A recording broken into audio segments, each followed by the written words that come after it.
Boker Tov les amis, shalom à tous et à toutes, Bezrat Hashem. Une bonne journée, une bonne continuation dans les 9 jours, les 9 jours de la Géoula, puisque Bezrat Hashem, ça va se transformer, tout va se transformer en bien. Comme on a dit Rabbi Nachman, Yeshinyan Shemitaper Hakol Letova. Tout va se transformer en bien, Bezrat Hashem. Donc, Mazal Tov pour Omidaon, c'est son anniversaire aujourd'hui. Donc, Bracha, la Tzlacha dans tous les Nyanim pour Ochama, Bat Esther, Bezrat Hashem. Que vous ayez, Bezrat Hashem, toutes les Yeshua, tout ce dont vous avez besoin. Et Tzemach 358, je ne sais pas qui c'est, mais Bezrat Hashem. Que des bonnes nouvelles. Merci pour vos brachot, que Bezrat Hashem, donc il ne faut pas oublier que Tisha B'Av ça s'appelle Moed et que comme on dit dans Tikkun Chatzot que on dit à Kadosh Baruch Hu que maintenant qui est au bas Moed, que maintenant ça y est, c'est le rendez-vous, c'est le moment est arrivé.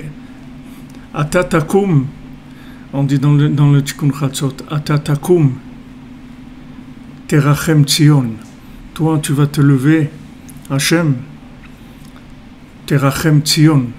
Tu vas voir la miséricorde sur Tzion, qui est l'Echenena.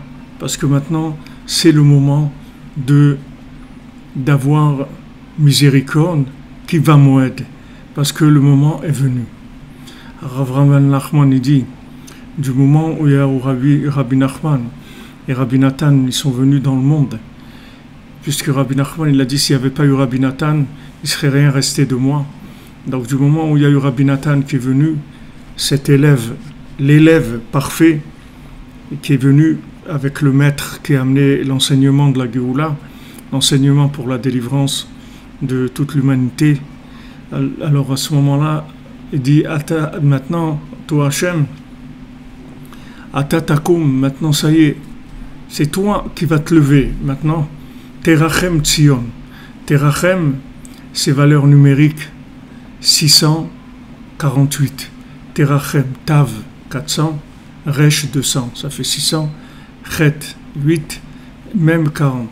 648, c'est quoi? C'est Nachman Nathan. Nathan, c'est 500, Nachman, c'est 148.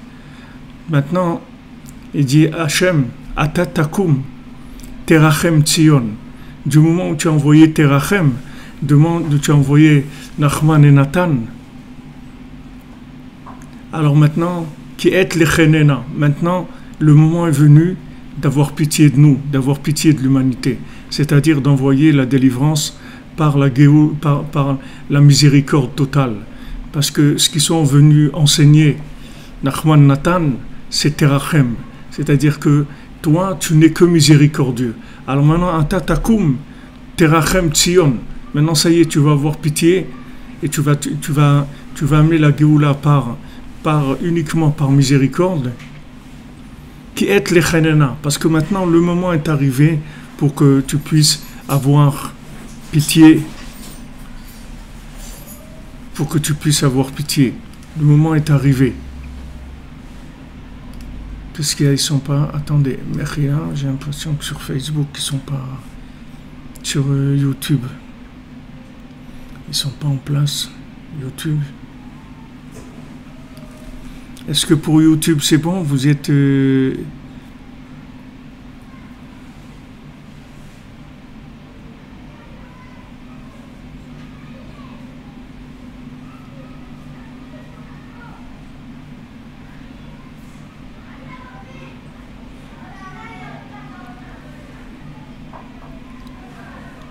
Ah, c'est bon.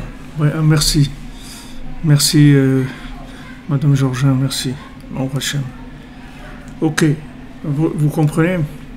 On dit ça dans le Tikkun Chatzot. Tikkun Chatzot, on dit Atatakum, Terachem Tzion, qui est l'Echenena qui va moed. Ça y est, c'est venu le moment. Tu peux y aller maintenant. Maintenant, tu as envoyé Nachman et Nathan. C'est-à-dire que tu as envoyé ceux qui vont montrer que Hachem, c'est que de la miséricorde. Donc qu'est-ce que tu attends de nous?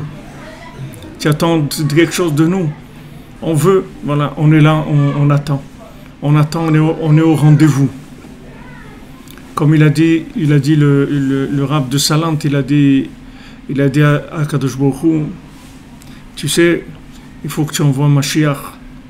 Parce que si tu attends trop longtemps, on ne va même pas savoir ce que c'est. Tellement on va être déphasé par l'exil. Alors, aie pitié et envoie le Mashiach. Donc aujourd'hui que Hachem il a envoyé un maître comme Rabbi Nachman et un élève comme Rabbi Nathan, l'histoire est arrivée à sa fin, Baour Hachem. C'est-à-dire qu'on a terminé. Donc il n'y a pas, vous voyez même ce Tisha B'Av, il n'y a pas, c'est une simulation parce que Tisha B'Av ça tombe Shabbat. Une fois ils ont fait du Lashon Hara sur Rabbi Nathan, ils ont été voir un Rav, ils lui ont dit, quelqu'un a dit j'ai vu Rabbi Nathan manger de la viande le jour de Tisha B'Av. Le jour de Tisha B'Av il mangeait de la viande. Et le Rav il a cru. Alors ça fait des histoires et tout. Après ils lui ont dit mais c'était Shabbat quand tu l'as vu. Tisha B'Av il tombait Shabbat. C'est pour ça qu'il mangeait de la viande, parce que c'était Shabbat. Elle a dit oui, mais ça le Rav il m'a pas demandé. Moi je lui ai dit que je l'ai vu Rabbi Nathan manger de la viande Shabbat et le jour de Tisha B'Av, c'est tout. Il m'a pas demandé est-ce que ça est tombé Shabbat ou pas. Donc du moment où Tisha B'Av tombe Shabbat, tout est reporté, tout est décalé, et comme c'est écrit, quand le jugement il est décalé, alors il n'existe plus, il disparaît. Donc il n'y a pas de Tisha B'Av, il n'y a rien du tout, il n'y a rien que Bezant Hashem, le binyan de Kedusha, la construction, le rapprochement de chacun, de chacune, que chacun il sache que Hashem il aime beaucoup et qu'il attend vraiment là les derniers moments pour le délivrer dans tous les domaines, que ce soit la santé ou la parnassa ou le mariage ou les enfants ou Eretz Israël ou la Torah ou la Yirat Shamayim ou la Simcha, tout va venir, ça va venir pitom comme ça, tout va se mettre en place que par la miséricorde d'Hachem. Donc on a vu hier que Martit HaShekel Trouma l'Hachem. On a vu que de donner un demi-shekel quand on faisait le Martit HaShekel, c'est Trouma l'Hachem. C'est une Trouma pour Hachem, c'est-à-dire c'est un don pour Akadosh Baruch Hu, le Martit HaShekel. Hachem, il a dit, voilà, je veux que vous donniez un demi-shekel. Je ne veux pas que vous donniez beaucoup. Je ne veux pas que vous donniez, mais je veux que vous donniez, que vous participiez et que ce soit une trouma pour Hachem. C'est-à-dire que ce que vous donnez, vous le donnez pour Hachem. Alors ça, c'est très important, c'est-à-dire que quand on donne la tzedaka, que ce soit pour Hachem, que ça veut dire que ça soit pour Hachem, que ça soit de bon cœur d'abord, qu'on ait envie de la donner, que ça soit pas une tzedaka qu'on est forcé, on se sent pas à l'aise avec ça. Il faut qu'on ait envie de donner. Kol mishe nidevenu libo, tout celui que son cœur il lui donne envie de donner. Puis un ruach nediva, c'est-à-dire qu'on a envie de donner, et que ça soit pour faire grandir le nom d'Hachem dans le monde, faire grandir le nom du tzaddik, c'est faire grandir le nom d'Hachem. Parce que le nom du tzaddik et le nom d'Hachem, ils sont liés. C'est quand vous prenez le nom d'un enfant par rapport à ses parents, ils sont liés. Un enfant qui a réussi, alors c'est ses parents qui ont réussi. Un élève qui a réussi, c'est son maître qui a réussi. Et le tzaddik, quand il réussit, c'est Hachem qui a réussi. Parce que le tzaddik, il est là que pour faire connaître Hachem dans le monde. Donc quand on fait grandir le nom du tzaddik, c'est-à-dire qu'on fait connaître Rabbi Nachman au monde, en fait on fait connaître Hachem au monde. Et ça c'est quelque chose d'extrêmement important, que les gens ils sachent qu'il y a Dieu dans le monde. C'est le but de l'humanité. Comment ça commence? D'abord de savoir qu'il y a un maître comme ça, que ce maître il a révélé que Hachem il est entièrement miséricordieux. Alors que quand on donne pour le tzaddik, C'est-à-dire quand on donne pour le Mishkan du Tzaddik, pour construire quelque chose, qu'on donne pour une synagogue, qu'on donne pour des livres, qu'on donne quoi que ce soit qui vont faire connaître le Tzaddik plus dans le monde, à ce moment-là, ça fait grandir le nom d'Hachem. Donc Hachem, il nous demande cette participation-là pour qu'on puisse remettre les pendules à l'heure, comme on dit. Parce qu'Hachem, il peut faire tout seul. Hachem, il peut construire le Mishkan tout seul, il n'a pas besoin de nous. Mais seulement, il voulait une participation pour que, à travers cette participation, on montre qu'on a envie de ça. Aujourd'hui, Hachem, il demande qu'on ait du vouloir, qu'on ait beaucoup de vouloir, parce que ça va dépendre de ça, tout va dépendre de notre vouloir. Et parce que du pouvoir, il n'y en a plus, vous allez qu'à voir, regardez ce qui s'est passé en France avec la Coupe du Monde, tout ça. Après, ils cassent les magasins, ils volent, ils font des trucs terribles. Il n'y a pas de police, il n'y a pas un seul policier, il n'y a rien du tout. Parce qu'il n'y a plus de pouvoir, c'est fini, le pouvoir n'existe plus. Et les gens, ils sont en train de s'en rendre compte petit à petit qu'il n'y a plus de pouvoir. En fait, les forces de l'ordre, il n'y en a plus. Il n'y a plus de pouvoir, il n'y a plus de gouvernement qui a du pouvoir. C'est fini. Et de la même manière que nous, on n'a pas du pouvoir, que quand on veut faire quelque chose, on essaye de faire, et notre pouvoir, il est très très faible. Notre pouvoir personnel à nous, dans le binaire, il est très faible. Et on est obligé d'utiliser le pouvoir d'Hachem. C'est-à-dire, on est obligé de demander à Hachem de nous donner les forces de faire les choses. Parce que si Hachem ne donne pas les forces de faire les choses, on ne va pas y arriver. Donc on demande à Hachem, donne-nous les forces, s'il te plaît. Donne-nous les forces parce qu'on n'arrive pas. Donne-nous les forces. Et à ce moment-là, comme David Ameller, qui n'a pas de force, mais les forces qu'il a, elles viennent d'Hachem. Il est très fort parce que ces forces, elles viennent d'Hachem. Aujourd'hui, on est obligé d'utiliser les forces d'Hachem, c'est-à-dire notre pouvoir, ça va venir d'Hachem uniquement. Ça ne va pas venir du pouvoir du binaire, du pouvoir de la logique. Aujourd'hui, il y a beaucoup de gens qui comprennent des choses. Tu vois combien de gens comprennent des choses? Ils prennent des décisions. Et quand ils prennent des décisions, ils sont honnêtes. Ils sont très honnêtes au moment où ils prennent leurs décisions. Ils disent, voilà, je te promets, à partir de maintenant, ça y est, je vais faire cette chose-là bien, ou bien je ne vais plus faire cette bêtise. Je te promets, je ne vais plus le faire. Et quand il le dit, c'est vrai. Et quelques heures après, il recommence à faire la même bêtise. Alors tu dis, mais tu es fou, tu es malhonnête, tu triches, tu mens. C'est pas vrai, pas vrai.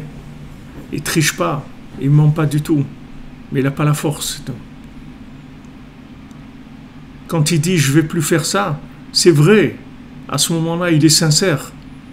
Quand il dit je vais plus fumer, ou quand je dis je vais plus faire cette bêtise, ou une mauvaise fréquentation, je vais plus lui téléphoner, je vais plus avoir de rapport avec cette personne, je te promets, je m'engage que plus jamais je téléphonerai à cette personne et tout.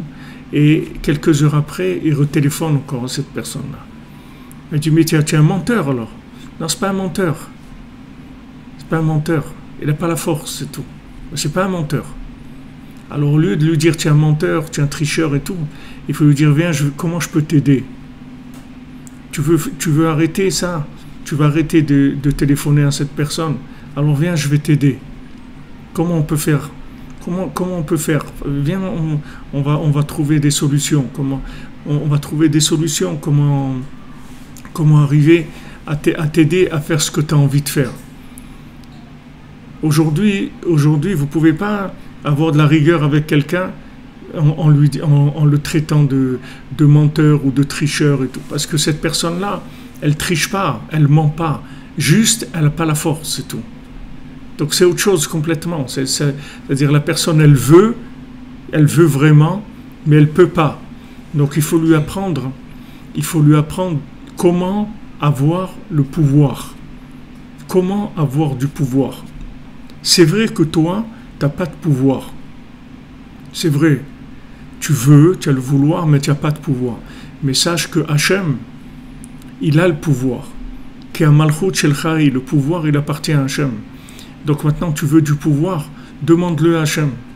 Alors viens, on va faire ensemble une petite prière, on va l'écrire, et cette prière-là, tu vas la dire tous les jours.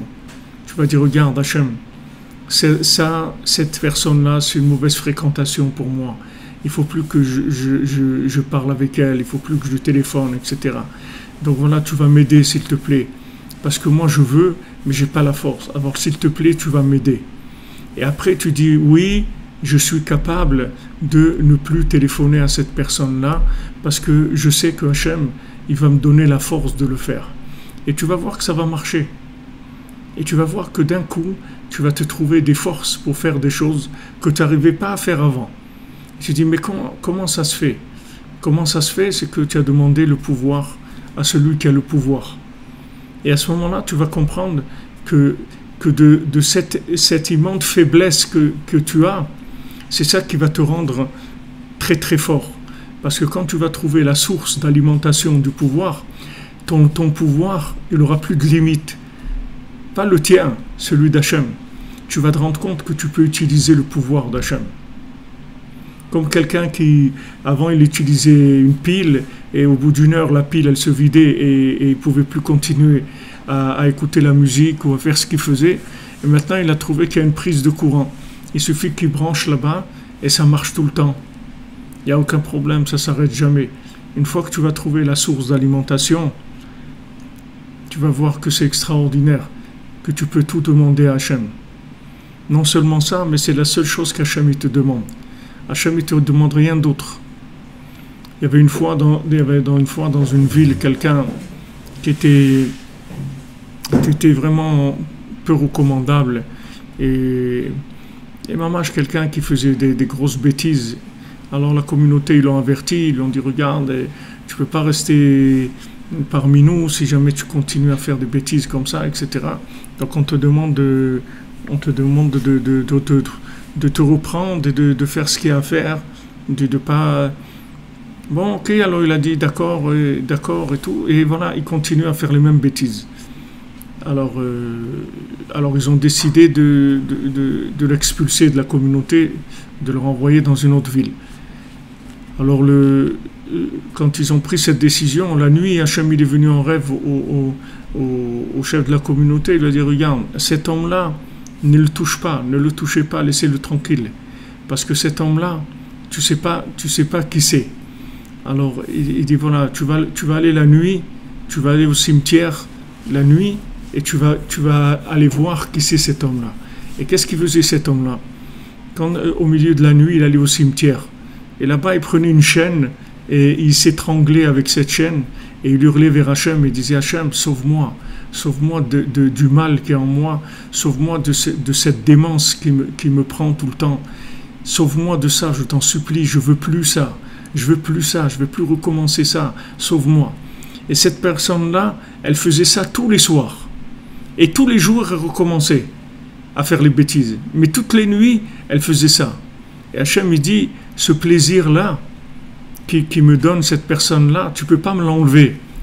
Tu crois que tu vas le renvoyer de la communauté? Tu crois que tu as résolu le problème? Pas du tout. Moi, j'ai du plaisir parce que cet homme-là, il vient vers moi et il s'appuie sur moi complètement. Et il n'a rien d'autre comme espoir que moi, je vais lui donner la force de pouvoir résister et de pouvoir se prendre en main et faire ce qu'il a à faire. Donc, quand on dit maintenant, Atatakum terachem tzion, maintenant Hachem, et pitié de nous, ça veut dire que maintenant, ok, on s'est rendu compte qu'on est incapable, on n'a pas le pouvoir, on a besoin de toi. Mais s'il te plaît, donne-nous le pouvoir. Donne-nous le pouvoir. Donc maintenant, on ne peut pas juger quelqu'un parce qu'il a une faiblesse. Parce que tout le monde est faible aujourd'hui. N'importe qui est faible. Il y a des gens qui ont des points forts, mais tout le monde a des faiblesses. Et alors maintenant, chacun qui va juger l'autre, on va lui dire qu'est-ce que tu juges l'autre? Pourquoi toi t'es parfait? Tu n'es pas parfait. Donc toi aussi tu as des problèmes. Donc chacun a des problèmes. Donc qu'est-ce qu'on va dire? Celui-là il a un problème comme ça, et moi j'ai un problème comme ça, et l'autre il a un problème. Donc on est tous, comme on dit, on est tous pas reluisants. Donc ce qu'il faut, c'est qu'on attire la miséricorde d'Hachem. Et comment on va attirer la miséricorde d'Hachem? Par le fait qu'on dit, si cette personne-là, elle n'arrive pas, Ça veut dire que la pauvre, elle a des difficultés dans ce domaine. Donc je vais prier pour elle, je vais lui demander son nom, je vais prier pour elle. Et si c'est quelqu'un de proche qui peut m'écouter, je dis viens, je vais t'aider. Viens, je vais t'aider. Je vais être avec toi, je vais rester avec toi, je vais te faire comme du coach, comme ça, être avec toi pour t'aider. Il y a des organismes comme ça où les gens ils sont dans l'addiction dans certains domaines et ils créent des groupes pour se renforcer et ils se mettent en contact et ils s'aident les uns les autres. C'est-à-dire ils disent voilà, quand tu as envie de faire telle bêtise et tout, il faut que tu t'engages, que tu me téléphones avant. Il faut que tu me téléphones. Il faut pas. Alors, ils s'engagent les uns par rapport aux autres. Ils s'appellent pour vérifier comment ça va, et trucs et tout. Ils s'engagent et les uns, ils aident les autres. Et ces gens-là, ils se connaissent pas. Ils n'ont pas cette honte-là que quelqu'un il sait pas qui c'est. C'est juste des contacts téléphoniques. Et il y a des organismes comme ça dans le monde qui sont des organismes gratuits. C'est pas payant, c'est gratuit. Et les gens, ils s'entraident comme ça. C'est comme des garde-fous. Ils disent voilà, regarde, je sais pas, moi j'arrive pas, alors tu vas m'aider. Et l'autre il dit moi aussi j'étais comme ça et moi aussi j'avais ce problème. Et c'est comme ça qu'on s'en est sorti. Chacun il doit trouver des conseils comment arriver à se reprendre. S'il n'a pas lui la force, il y a d'autres qui vont l'aider, qui ont la force pour lui. Mais surtout, il faut avoir confiance en lui. Ça c'est au-dessus de tout. Au-dessus de tout, il faut avoir confiance dans la personne. Confiance dans la personne qu'elle est honnête. C'est pas parce qu'elle n'arrive pas à faire la chose qu'elle est malhonnête. Elle est honnête. Elle est honnête. Elle veut vraiment. Seulement, elle n'arrive pas. Donc, comment tu vas faire? D'abord, tu vas avoir confiance en elle. Tu vas avoir de la miséricorde pour elle. Tu vas prier pour elle. Tu vas l'aider. Et tu vas lui dire, regarde, moi, je suis là pour t'aider. Moi, je suis là pour t'aider. Je ne suis pas là pour te juger, t'expulser. Je suis là pour t'aider, au contraire. Alors, viens. Ensemble, on va essayer de progresser et on va faire déjà, et on va écrire une prière que tu vas répéter tous les jours et que tu vas te persuader que tu peux y arriver. Tu vas te persuader que tu peux y arriver parce que, pourquoi ? C'est pas du coach intellectuel que tu vas te dire ouais je vais arriver, je vais fixer la chose. Non, tu vas avoir le coach, il n'est pas intellectuel. Le coach il est avec la Emunah, c'est-à-dire que oui, je sais qu'Hachem il peut m'aider. Je sais qu'Hachem c'est une source de pouvoir illimitée. Et si maintenant je reconnais que moi j'ai pas le pouvoir, mais que Hachem il a tous les pouvoirs, ça c'est Mashiach. C'est ça l'esprit messianique, c'est ça l'esprit de David Ameller. Moi, je n'ai pas de pouvoir, mais Hachem, il a tous les pouvoirs. Hachem, il a tous les pouvoirs. Quand j'ai un souci, un problème, j'ai besoin de quelque chose. Voilà, j'ai l'Aïd Bodedout, j'ai Tikkun Chatzot, j'ai les psaumes, j'ai l'écouté de Filot, j'ai le Kotel, j'ai Ouman, j'ai quelque chose, je veux résoudre, je vais chez les tzadikim, je demande de l'aide. Demande de l'aide, aidez-moi, j'ai besoin d'aide. J'ai besoin d'aide, j'arrive pas tout seul. C'est ça que Kajbourou il veut. Kajbourou il veut ça. Donc maintenant, quand Hachem il a demandé notre participation pour construire le Mishkan, c'est parce que il veut qu'on lui montre que on veut. Hachem il te demande un demi-shekel. C'est-à-dire Hachem, il veut pas te demander que tu payes la moitié du Mishkan, même si tu as les moyens. Il veut pas ça. Il veut pas ça, parce que si jamais tu payes la moitié du Mishkan, tu vas avoir l'impression que c'est toi qui l'as construit le Mishkan. Hachem, il veut que tu donnes une somme tellement insignifiante que tu es sûr que tu n'as pas construit le Mishkan. Seulement, quand tu as donné un demi-shekel, ce que tu as fait, c'est que tu as révélé que tu voulais, et tu sais que tu as une participation, aussi infime que soit-elle, mais tu fais partie des gens qui veulent. C'est comme si tu as voté pour. Tu as donné une somme qui est petite, qui ne peut pas suffire à construire le Mishkan, même pas une petite partie du Mishkan, mais seulement tu as montré que tu étais tu as fait un choix, que ce choix-là, il veut dire Hachem, je veux que tu résides parmi nous. Je veux que tu aies ta maison parmi nous. Voilà, c'est tout ce qu'Hachem lui demande. Alors maintenant Rabbi Nathan il dit que la destruction du temple, en fait, c'est la destruction aussi de tous les foyers du monde. Parce qu'un foyer, c'est quoi un foyer? C'est du feu. Qu'est-ce que c'est un foyer? C'est du feu. C'est la même chose. C'est-à-dire une maison, s'il n'y a pas la présence d'Hachem, elle brûle la maison. Donc il ne faut pas s'étonner de tous les problèmes qu'il y a dans les foyers, les problèmes qu'il y a à se marier. Des gens, les pauvres, ils attendent, les années passent, ils n'arrivent pas à se marier. Parce qu'il y a des foyers, il y a des incendies. Il y a des gens qui envoient des ballons incendiaires, des cerfs-volants, des trucs. Ils essayent d'incendier. Le Sahara, il essaye d'incendier les maisons, d'incendier les cultures, d'incendier les foyers. Il essaye de détruire. Alors, la reconstruction du temple, en fait, quand vous vous levez à minuit et vous demandez la reconstruction du temple, c'est votre propre reconstruction que vous demandez. Parce que votre reconstruction à vous, elle dépend de la reconstruction du temple et vice-versa. La reconstruction du temple, elle dépend de votre reconstruction à vous. Alors, chacun, il faut qu'il ait pitié de lui-même. Il connaît pitié chacun de nous-mêmes, qu'on dise, regarde Hachem, c'est quand même pas beau là où je suis. J'aimerais tellement arriver là où, avoir pitié de soi-même, de vouloir progresser. La rima matkala l'Hachem idbar l'achli atzmo et la kedusha beprinat martzit shekel trouma l'Hachem. Que chacun il fasse les bons choix. Il dit à Hachem, voilà, moi je choisis ça. Rabbi Nachman il dit, peu importe ce qui se passe avec toi, peu importe ce qui se passe avec toi,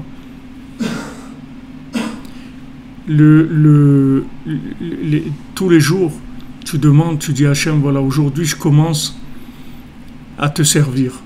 Tous les matins, tu annonces, tu dis à Hachem, regarde, aujourd'hui, ça y est, je commence, je fais un nouveau départ et je vais commencer à te servir comme il faut, et être comme il faut, comme ma conscience le veut, comme ma connaissance, ma conscience le veulent. Alors aujourd'hui, je commence. Et Rabbi Nachman, il dit, même si tu n'y arrives pas, ça fait rien, tu commences. Et dès que tu peux, tu recommences. Comme ça, dans la journée, plusieurs fois. Tu dis, non, à partir de maintenant. Il dit, mais voilà, tu as dit déjà 10 fois aujourd'hui que tu allais commencer, et à chaque fois, tu fais des bêtises. Et ça fait rien. Et qu'est-ce que je vais faire? Je vais essayer, c'est tout. Encore, et encore, et encore, et tu vas voir qu'un jour, ça va marcher. Un jour, tu vas essayer, et ça va marcher. Donc, à chaque fois, tu refais des commencements. Hachem, il veut ça. Il veut que tu aies pitié de toi-même et que tu... De toute façon, qu'est-ce que tu peux faire d'autre? Qu'est-ce que tu es venu faire dans ce monde? Tu peux dire, ouais, de toute façon, ça ne marche pas pour moi. Tout, c'est pas vrai. Ça ne marche pas pour toi si tu es tout seul. Mais ça marche pour toi si tu es entouré, si tu as des amis, si tu as le tzaddik, si tu as Hachem, si tu as la prière, si tu as la émouna. C'est sûr que ça va marcher. C'est sûr, il n'y a aucun doute là-dessus. C'est sûr que ça va marcher. Pas parce que tu es capable. Parce que tu t'es rendu compte que tu es incapable et que maintenant, tu oublies d'aller chercher de l'aide. Et quand tu vas chercher de l'aide chez Hachem, tous les pouvoirs sont là. Toute la réussite est là. Tu peux tout réussir avec le pouvoir d'Hachem, tout. Avec le tien, non. Mais avec le sien, tu peux tout réussir. Mais pour que tu commences à utiliser le sien, il faut que tu te rends compte que le tien, il ne marche pas. Tant que tu ne te rends pas compte, tu crois que tu peux bricoler, que tu peux rafistoler, des trucs, ça ne va pas marcher. Mais le jour où tu te rends compte qu'il n'y a pas de bricolage, il n'y a pas de rafistolage, ça ne marche pas, c'est tout. Ça ne marche pas, maître du monde, ça fait des centaines de fois que j'essaye, ça ne marche pas. Donc si tu ne m'aides pas, il ne va rien se passer parce que ça ne marche pas. Alors à ce moment-là, ça change. C'est une autre façon de vivre complètement. Tu vas te connecter sur le pouvoir divin et là, il n'y a plus de limite. Donc, Ata Takum, Hachem, c'est toi qui vas te lever. Terachem, maintenant tu as envoyé Nachman Nathan, maintenant Terachem, ça y est, maintenant voilà. On est d'accord, on reconnaît notre incapacité, on signe un pacte de reconnaissance de notre incapacité et d'acceptation que tous les pouvoirs viennent de toi. Voilà, on le signe et on attend que tu interviennes pour nous. Nous, on ne peut rien faire. Nous, on ne peut rien faire. On ne peut rien faire du tout. On t'annonce la couleur. La seule chose qu'on peut faire, c'est Martzit Shekel. Un petit truc de rien. Que c'est Martzit Shekel. Quelqu'un il veut construire le Mishkan, le Mishkan il coûte 2 millions d'euros. Il dit bon, alors viens, je te donne un demi-euro. Il dit mais attends, qu'est-ce que je vais faire avec un demi-euro? Eh bien, qu'est-ce que tu vas faire avec un demi-euro? Tu vas montrer à Hachem que tu veux que le Mishkan il existe. C'est tout ce que tu vas faire. C'est vrai qu'avec un demi-euro, tu ne vas rien construire. Tu ne vas même pas acheter la poignée d'une porte. Mais tu as montré que tu veux que ça existe. Et tout. Donc c'est insignifiant au point de vue action, mais ça a tout le sens que Hachem il veut, c'est que tu montres que tu veux que ça existe.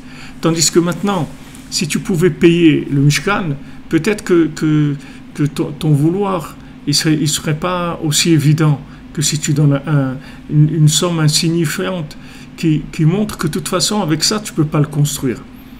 Aujourd'hui, c'est pareil, c'est-à-dire spirituellement, c'est-à-dire ce que tu vas faire, c'est dérisoire par rapport à la chose qu'il faudrait faire. Pour faire la chose, il faudrait beaucoup de moyens, beaucoup de pouvoir. Tu peux pas, tu n'as pas ce pouvoir-là. Mais maintenant, qu'est-ce que tu as? Tu as un petit pouvoir, presque infime, qui montre juste que tu as du vouloir, c'est tout. Mais tu ne vas pas te tromper avec ça en croyant que tu es capable. Tu n'es pas capable, parce que c'est nul.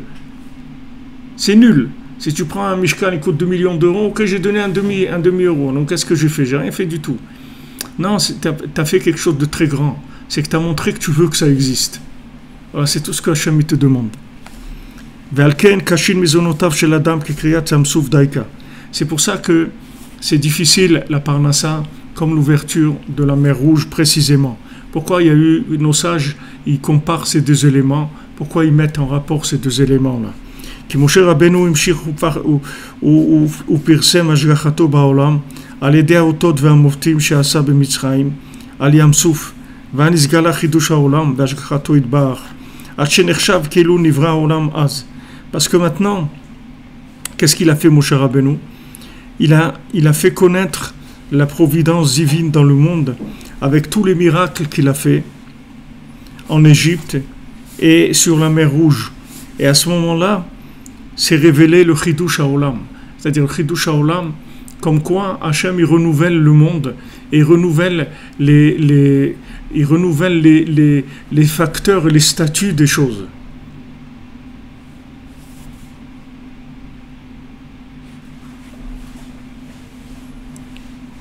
Il a changé le statut des choses. Il a dit voilà, l'eau ça peut devenir du sang.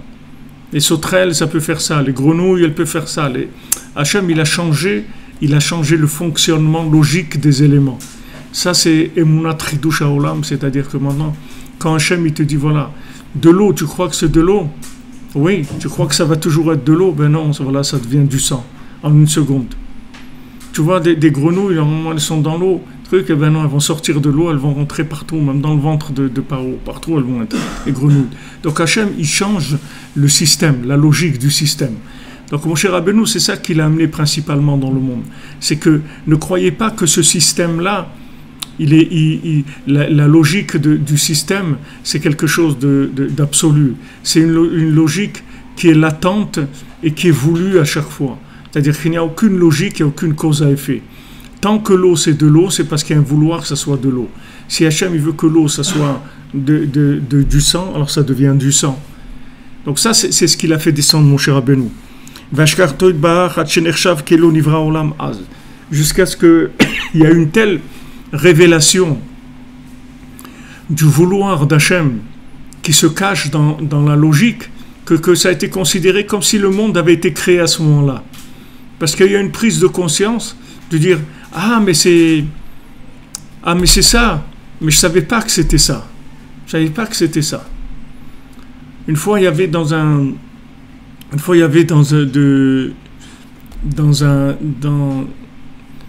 à l'époque du Baal Shem Tov, il y avait quelqu'un, il jouait, il faisait de la musique dans le mariage.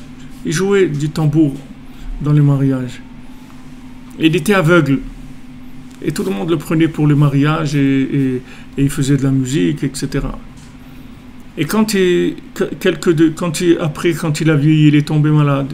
Il était agonisant, il était à la fin. Alors il a dit aux gens qui étaient autour de lui, il a dit, vous croyez que je suis aveugle? Mais je ne suis pas aveugle. Seulement, j'avais peur dans le mariage de regarder des choses qui ne sont pas bien. Donc j'ai fait l'aveugle, j'ai fermé mes yeux et joué l'aveugle toute ma vie pour éviter d'avoir des choses, de voir des choses qui ne sont pas bien. Ça, c'est un maasé qu'il y avait à l'époque du Baal Shem Tov. Il y avait un autre maasé aussi de quelqu'un qui était riche et il était très radin. Et les gens sont venus lui demander de la tzedaka et il disait non, je ne vous donne pas. Je ne donne rien, moi. Dégagez, etc. Il ne donnait pas de la tzedaka. Et les gens étaient très en colère sur lui parce qu'ils savaient qu'il était très riche. Et il ne voulait pas donner la tzedaka. Donc quand il est décédé, il ne voulait même pas l'enterrer comme il faut et tout. Il voulait l'enterrer en dehors du cimetière, dans un champ comme ça. Et il y a quelqu'un qui est venu qui a dit non, enterrez-le, le pauvre et tout quand même. Et bon, il arrivait à les calmer et il l'a enterré comme il faut. Alors le lendemain, les gens ils sont venus à la soupe populaire pour demander à manger et tout. Le lendemain que ce monsieur il est mort. Et ils ont dit on n'a plus. Parce que tout celui qui donnait la tzedaka pour toute la ville, c'est ce monsieur-là qui fêtait radin, c'est lui qui donnait tout. Seulement, il ne voulait pas que les gens ils sachent que c'est lui qui donnait. Donc, il faisait le radin, comme quoi il ne donnait rien du tout. Mais en fait, c'est lui qui donnait toute la tzedaka de la ville. Alors, le Baal Shem Tov, il a dit, ces deux personnes-là, celui qui jouait l'aveugle et celui qui jouait le radin, ces deux-là, c'est des niveaux très élevés des gens d'un niveau très très élevé qui ont fait des choses très très élevées. C'est-à-dire que apparemment ils ont montré qu'ils étaient comme ça, mais d'un autre côté ils étaient très très engagés avec Hachem, mais ils voulaient que ça soit pur. Ils voulaient que leur engagement il soit entièrement pur. C'est-à-dire quelque chose qu'on ne peut pas imaginer derrière ça. Alors ça c'est le principe de la logique qui trompe. C'est-à-dire vous voyez des gens, vous avez l'impression dans leur comportement qu'ils ont des problèmes, etc. Mais vous ne savez pas, ces gens-là, combien leur mauvais comportement il les dérange, et combien ils demandent à Hachem, et combien ils essayent de trouver des conseils pour essayer de se sortir de leur mauvais comportement. Ça, vous ne le savez pas. Donc vous ne pouvez pas juger quelqu'un parce que vous voyez qu'il fait des choses pas bien. Vous ne savez pas combien ça le dérange, ce qu'il fait de pas bien. Vous croyez que c'est quelqu'un qui fait des bêtises. Mais ce n'est pas ça qu'il faut retenir. Il faut savoir qu'est-ce qu'il y a derrière ça. Donc Hachem, il veut annuler ce principe de la logique.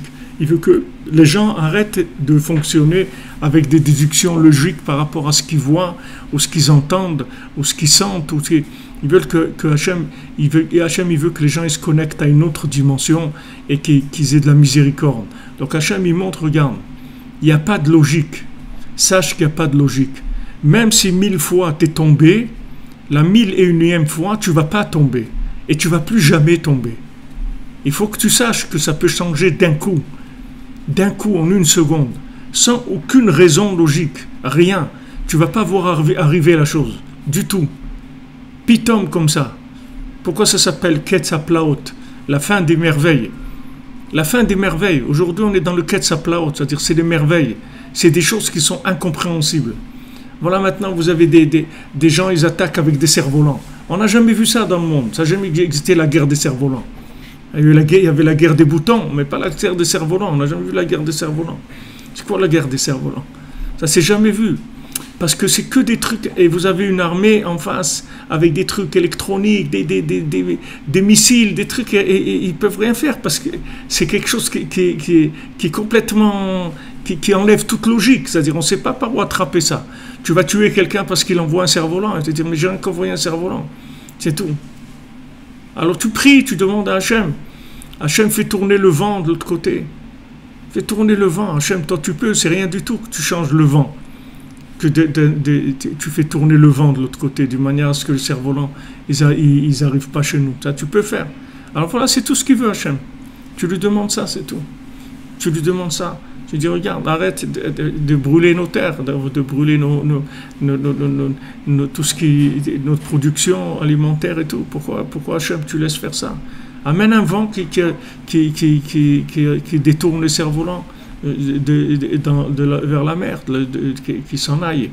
Et Hachem, il peut faire ça, c'est rien du tout pour lui. Tu crois que le vent, il souffle toujours là-dedans, dans ce sens-là? Logiquement, tu crois ça. Mais à chaque fois qu'il souffle dans ce sens-là, c'est Hachem qui veut. Donc change sans vouloir. Tu lui demandes, s'il te plaît, change Hachem. change la direction du vent. Et Hachem, il peut la changer. Ça s'appelle Emunat Chidush Haolam, c'est-à-dire que tu sais que chaque chose ne fonctionne pas par automatisme, mais elle fonctionne par un vouloir renouvelé tout le temps. Zeprinat Kriyat Yamsouf. Donc ça, c'est le principe de l'ouverture de la mer Rouge. Ça, c'était disons, le plus spectaculaire de tout ce qu'il y a eu. Comment la mer qui s'ouvre. La mer qui s'ouvre, c'est quelque chose d'incroyable. Comment l'océan qui s'ouvre, tu vas marcher dans l'océan, dans la terre ferme, au milieu de la mer, c'est quelque chose d'extraordinaire. Que l'eau s'est ouverte. En fait, qu'est-ce qui était caché là-dedans? C'est la séparation des eaux d'en haut et d'en bas. C'est ça ce qui était caché dans ce miracle-là de l'ouverture de la mer Rouge. En fait, quand Hachem il a ouvert la mer Rouge, il a montré que, tu vois, ces eaux-là, je peux les ouvrir, c'est-à-dire, c'est le début de la création du monde. Avant, c'était tout de l'eau. Et avec de l'eau, comme le bébé dans le ventre de sa maman, c'est que de l'eau, c'est tout. C'est que de l'eau. L'enfant, il a une vie aquatique. Après, il va passer dans une vie aérienne. Mais au début, il a une vie aquatique complètement. Les poumons ne fonctionnent pas. C'est-à-dire que c'est que aquatique. Après, d'un coup, il va sortir, il va crier, il va commencer à respirer, il va passer dans un autre système. Le schéma de la naissance et de la gestation, de la naissance d'un bébé, c'est comme le monde. Le monde, il était comme ça. Il y avait des eaux. Et Hachem, il a séparé les eaux d'en haut et les eaux d'en bas, il a créé le monde. Donc maintenant, quand il a ouvert la mer Rouge, il a dit, vous voyez, maintenant commence un nouveau monde, une nouvelle vie. Maintenant, on va commencer quelque chose de nouveau. C'est-à-dire, on va séparer entre les eaux d'en haut et les eaux d'en bas, c'est-à-dire qu'il y a une nouvelle création qui s'est faite par la prise de conscience qu'il n'y a pas de logique. C'est-à-dire, si tu prends conscience qu'il n'y a pas de logique, que tout est voulu par Hachem, ça c'est la création du monde. C'est ça la création du monde. Alors le monde il est recréé chaque jour. Si tu as la Emouna, tu vas le voir. S'il n'y a pas l'Emouna, tu ne vas pas le voir. Tu vas croire que tous les jours c'est des photocopies du jour d'avant. Mais ce n'est pas du tout des photocopies, tout est voulu chaque jour. Même quelqu'un qui réussit, Baruch Hachem, qui réussit dans son travail, qui réussit dans sa famille et tout, c'est voulu tout le temps. Et quelqu'un, le contraire, quelqu'un qui échoue tous les jours, il ouvre son magasin, il n'y a pas de clients, il n'y a pas de truc. C'est voulu par Hachem. C'est pas parce que c'est Hachem qui veut que ça soit comme ça. Donc du moment qu'il y a un vouloir derrière, tu peux t'attaquer à ce vouloir-là. Soit maintenant c'est un vouloir qui est bien pour toi, donc tu vas remercier Hachem pour qu'il entretienne ce vouloir tout le temps. Soit maintenant c'est un vouloir qui te dérange, tu vas demander à Hachem de changer ce vouloir, que tu veux que maintenant ça marche, que dès que tu as des clients, que du shalom, que tu as de la simcha, tu as de la santé, et tout. Le corps, il est malade. C'est voulu par Hachem. Si Hachem, il change, ton corps, il ne va pas être malade. Donc tu lui demandes, tu lui dis, s'il te plaît Hachem, j'ai des choses à faire. Je dois voyager à Oman, je dois faire ça, je dois faire des smachot, je dois me marier, je dois avoir des enfants, je dois élever mes enfants, je dois les accompagner à l'école, je dois les accompagner à la choupa, je dois les marier, je dois monter en Eretz Israël. Donne-moi la santé, j'ai besoin j'ai des choses à faire. Tu demandes à Hachem de changer ce vouloir. Parce qu'il n'y a pas quelqu'un il est malade, ou quelqu'un il ne peut pas, ou quelqu'un il n'a pas de moyens. Tout ça, c'est des états qui peuvent changer tout le temps. Il n'y a rien qui est figé. Il n'y a rien qui est figé. Ça s'appelle Emunat Chidush Haolam. Et la plus grande forme de ça, c'est ça fait dans l'ouverture de la mer. Parce que ça ressemble vraiment au schéma de la création. Ça ressemble, c'est mamash comme tu prends un poisson et après il sort de l'eau et il devient un animal qui vit sur terre. Avant il vivait dans l'eau et maintenant il sort, ça y est, il commence à respirer sur terre et à être... C'est-à-dire il y a un passage de l'aquatique à l'air. Ça c'est la création du monde. Donc ça c'est matérialisé dans l'ouverture de la mer Rouge. Qui bitrilat abriya evie la shemidbar ben maim le maim. Parce que au début de la création, il a fait une séparation entre les eaux d'en haut, ben maim ailionim, le maim tartonim, avec les eaux d'en bas. Shem prinat kodem abriya ve'achar abriya. Les eaux d'en haut, ça veut dire avant la création. Et les eaux d'en bas, c'est après la création. C'est pour ça que c'est bien d'aller au mikvé Parce que quand tu vas au mikvé, tu retournes dans les eaux d'avant la création. Tu retournes dans les eaux où tu étais dans le ventre de ta maman. Et quand tu es dans les eaux du ventre de ta maman, tu vois tout le monde entier, tu vois toute la Torah, tu vois tout, on t'apprend tout. Quand tu es dans le système aquatique, dans le ventre de ta maman, tu vois tout, d'un bout du monde à l'autre. Tu vois tout ce qu'il y a, tu apprends toute la Torah, tu sais tout. Après, quand tu sors dans le centre aéré, tu commences à aller au centre aéré, alors c'est fini. Tu oublies tout ce qu'il y a eu, etc. Maintenant, si tu veux te recommémorer cette mémoire-là, cette mémoire aquatique, alors tu retournes dans l'eau, tu retournes dans le mikvé. Tu vas te tremper dans le mikvé, et quand tu te trempes dans le mikvé, tu retournes dans ces eaux-là d'avant la création. Alors que la vie de tous les jours, on est dans les eaux d'après la création. Quand tu retournes, tu te reconnectes dans ces eaux d'avant la création. C'est pour ça qu'une maman, elle va au mikvé et après elle va enfanter. Parce que ça vient de là. Pourquoi elle va au mikvé? Pourquoi Hachem il a dit voilà, une femme elle doit aller au mikvé et après elle va avoir après Bezrat Hachem des enfants. Pourquoi? Parce que cette naissance là, elle doit avoir un rapport avec les eaux d'avant la création. Ça ne doit pas une naissance post-création. Ça doit être une naissance d'avant la création. Que cet enfant, il va être conçu dans un état d'esprit d'avant la création. Et ça va lui donner une force de connexion, une force spirituelle dans sa vie. C'est-à-dire qu'il va pouvoir tout le temps, dans toutes les situations, il va pouvoir avoir la émouna, que non, il y a Hachem dans le monde et que c'est Hachem qui va m'aider et il va y aller, c'est tout, et il va faire ce qu'il a à faire et il va réussir parce qu'il a la émouna dans Hachem, que c'est Hachem qui fait, que c'est Hachem qui donne la réussite, que c'est Hachem qui protège, etc. Mais cette force-là, cette force spirituelle, cette force mentale, du mental de l'âme, c'est-à-dire que cette force du Sechel Yuni, c'est-à-dire du mental de l'âme, elle vient beaucoup de la conception. C'est pour ça que quand une maman elle a été au mikvé, l'enfant qui naît, il a une autre force complètement spirituelle. Parce qu'il a été conçu dans une atmosphère des eaux d'avant la création. Donc il sait que ça existe. Il sait qu'il y a un autre monde. Et il vient de là-bas. Il vient de là-bas. Et toute sa vie, c'est comme le fugitif, là. Il y avait un truc qui s'appelait le fugitif. Il fuyait tout le temps. Il venait d'un autre monde et il fuyait tout le temps. C'est-à-dire que c'est quelqu'un, il sait qu'il vient d'un autre monde. Et il fuit les handicaps de la matière. Il fuit les pièges de la matière, les pièges de la logique. Il fuit ça en permanence parce qu'il a la force, puisqu'il est attaché à un autre monde. Il a la conception d'un autre monde. Il a la conscience de l'autre monde. Donc ça l'aide. Ça l'aide à chaque fois qu'il y a quelque chose de matériel, il ne tombe pas dans le panneau. Il prend dans le matériel ce qui est connectable. Ce qui n'est pas connectable, il le jette. Ça ne l'intéresse pas. Il va faire les bons choix. Ça va l'aider à faire les bons choix. C'est-à-dire que maintenant, tu vas comprendre que Béhémet à Kol Echad, que Béhémet tout est un, c'est-à-dire l'avant-création et la pré-création, en fait c'est la même chose. Les eaux d'avant et les eaux d'après c'est les mêmes, elles ont juste été séparées. Donc comme elles sont séparées, elles ont pas l'air d'être les mêmes, mais en fait c'est les mêmes. C'est-à-dire ce monde-là et l'autre monde c'est le même. Seulement il faut que tu le branches, c'est tout. Si tu branches ce monde à l'autre, tu verras que c'est le même. C'est le même, c'est tout à fait le même. Mais si tu ne le branches pas, alors il a l'air d'être un monde de logique, d'un monde de cause à effet, d'un monde où il se passe des choses, où il y a...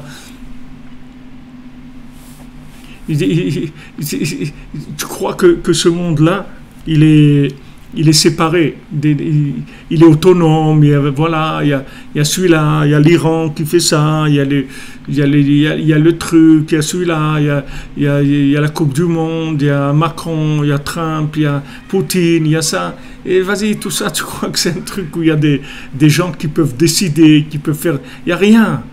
Il n'y a rien. Ce monde-là, c'est complètement l'autre monde. C'est la même chose. Seulement, il faut que tu le connectes. Il y a eu une séparation entre les deux eaux. Il faut que tu le ramènes. On ne peut pas comprendre ça logiquement, du tout. וזה הרע משה.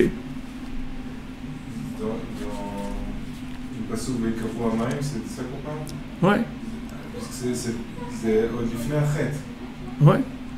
אז il y a un רצון מלכתחילה du piroud. Mais c'est ça la création. La création, c'est un piroud.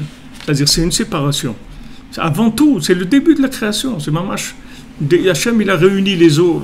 Et même sur la terre, tu sais, tu prends toute la terre, la superficie de la terre, il y a beaucoup d'eau. C'est-à-dire que Hachem, il a découvert, même la terre elle-même, c'était une baignoire, c'était une piscine, c'était un mikvé, la terre. Hachem, il a poussé l'eau. Mais tu vois les vagues, elles veulent rentrer tout le temps. L'eau, elle veut rentrer. Il y a un midrash, il te dit, quand les vagues, elles parlent entre elles.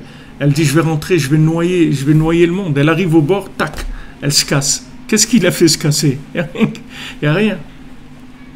Pourquoi elle se casse? Tu vois des vagues immenses de 8 mètres et tout. Si elle continue comme ça, elle rentre, c'est un tsunami, elle rentre et noie tout. C'est pour ça que les tsunamis, quand maintenant il y a trop de... Quand les eaux d'en bas, elles oublient qu'il y a les eaux d'en haut, alors les eaux d'en haut, elles s'énervent. Elle dit, ah bon, tu crois que tu vas faire la fête? Tu vas faire la fête, tu vas voir un petit peu. Alors les eaux, elles avancent, c'est tout. C'est très simple. On revient à une manifestation, comme je vous ai dit.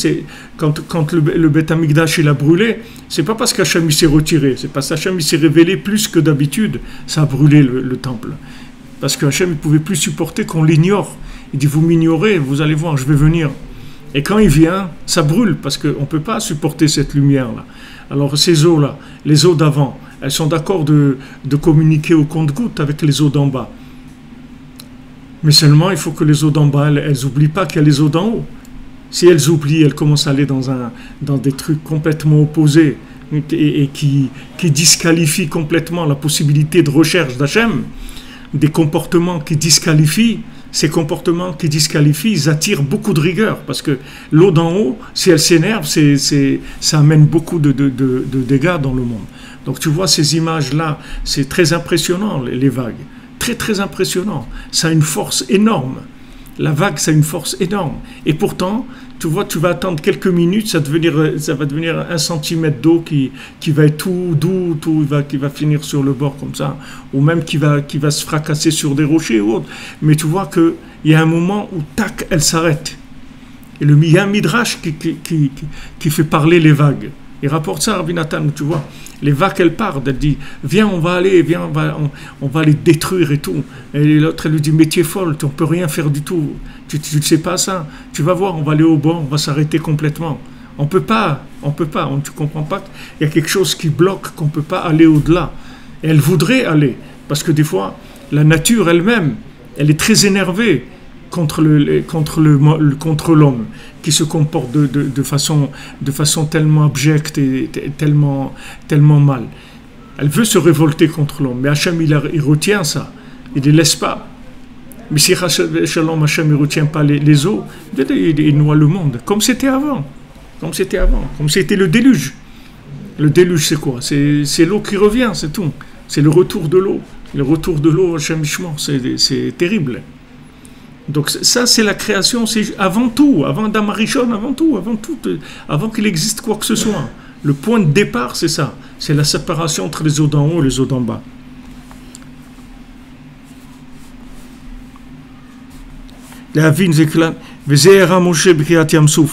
Et ça, il a montré, mon cher Rabbeinu, quand il a ouvert la mer.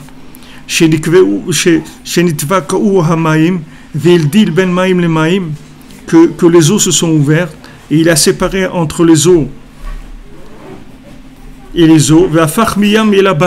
Et il a transformé la mer, l'océan, en terre sèche. Après, il a tendu sa main. Et après, il a ramené l'eau, ce qui était sec en eau. Et à ce moment-là, les Égyptiens, ils se sont noyés. Et il a montré avec ça que sachez que l'eau, la mer et la terre ferme, c'est une seule chose. C'est-à-dire la terre ferme, c'est quoi? c'est les eaux d'en haut qui se sont retirées pour laisser la terre ferme. Alors sache que cette terre ferme-là, c'est un vouloir permanent, que c'est exactement comme l'eau qui revient. C'est-à-dire que si maintenant tu fais la volonté d'Hachem, et ça s'ouvre, il y a la terre ferme, c'est-à-dire que tu peux aller sur la terre, tu peux faire des choses, etc. Mais si maintenant il y a des problèmes de refus de l'existence des eaux supérieures, alors les eaux supérieures, elles peuvent recouvrir la terre. Yamin ou smol, c'est-à-dire la gauche et la droite, c'est une seule chose. C'est-à-dire la gauche, elle est complètement inclue dans la droite. Il n'y a pas Esav et Yaakov. Esav, il est complètement inclus dans Yaakov. Kodem Abriya, Vachar Abriya, Vachayot Ratso Vashov.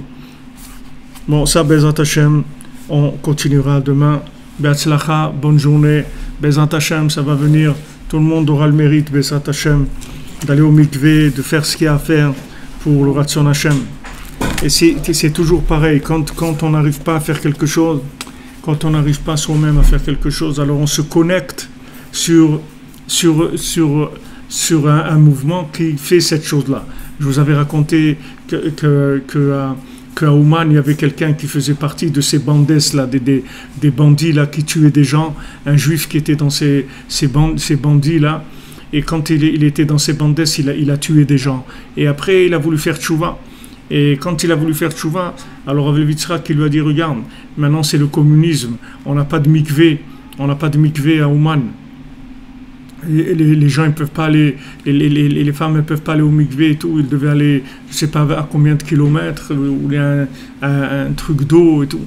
Alors il lui a dit, construis un mikvé, avec ça tu vas réparer tout ce que tu as tué des gens, maintenant tu vas faire vivre des gens, tu vas permettre à des gens de naître. Et c'est comme ça qu'il a réparé. Il y a toujours une possibilité de réaliser les choses. Il faut les réaliser dans le domaine où si on n'arrive pas nous-mêmes à faire quelque chose, alors on se connecte sur la chose de manière à ce qu'on ait part à cette chose-là. Bon, Hachem, il y a toujours une possibilité de faire la chose à travers une autre forme que la forme où on doit faire nous-mêmes. Be'atzlacha, une bonne santé, une belle journée, avec beaucoup de joie, beaucoup de réussite.